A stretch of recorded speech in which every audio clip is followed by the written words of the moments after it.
Sir మమ్మల్ని invite చేశారు కదా. నా పేరు వచ్చేసరికి గోవింద్ అండి. నేను అంబర్పేటలో ఉంటాను. సో ఈరోజు ఇక్కడికి నన్ను పిలిచారు. ఓకే, వాయిస్ వినిపిస్తుందా? సౌండ్ ఓకే కదా? Okay okay. సో ఈరోజు ఇక్కడ చాలామంది ఉన్నారు, యూత్ ఉన్నారు, హౌస్ వైఫ్ ఉన్నారు. ఇంకా గోల్ పెట్టుకొని పనిచేయాలి, నేను డిపార్ట్మెంట్లో రావాలి, నేను సక్సెస్ తీసుకోవాలి అని చాలామంది యువత ఉన్నారు కదా. మీరందరూ ముందుకు రావాలని చాలా కష్టపడుతున్నారు. సో అలానే నేను కూడా నా జర్నీ చెప్తా, చిన్న జర్నీ. నేను కూడా ఒక మధ్యతరగతి కుటుంబం నుంచి వచ్చా. మా తండ్రి రోజు కూలి చేసుకునే వ్యక్తి నుంచి వచ్చా.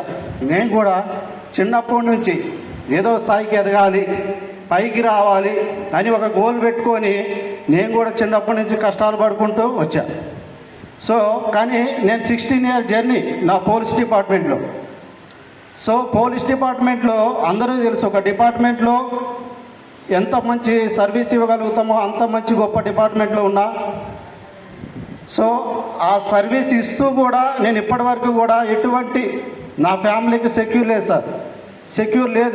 ఎందుకంటే ధైర్యం చెప్తున్నట్టే అక్కడ నాకు ఈ 3 generation ప్లాన్ కానీ ఇంతమందిని ఒక దగ్గర చేర్చే గొప్ప అవకాశంగా నాకు అనిపించలే.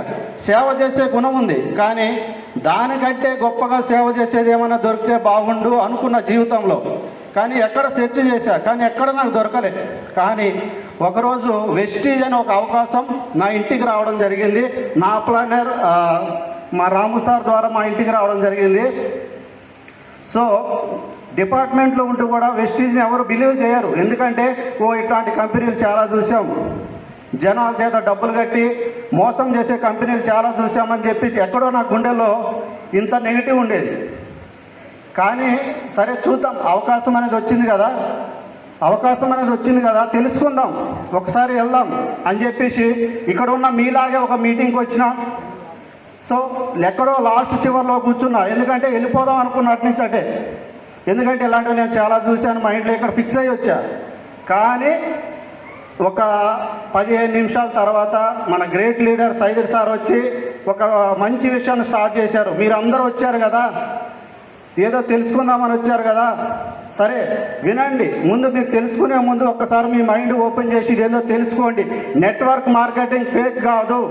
నెట్వర్క్ మార్కెట్లో ఫేక్ వ్యవస్థలో కొంతమంది వ్యక్తులు దీన్ని ఫేక్గా తయారు చేశారని చెప్పేసి ఆ క్లారిటీ తీసుకొని నాకు ఒక 1/2 hour తర్వాత పూర్తి దీని క్లారిటీ వచ్చింది. క్లారిటీ తెలుసుకున్న తర్వాత ఈ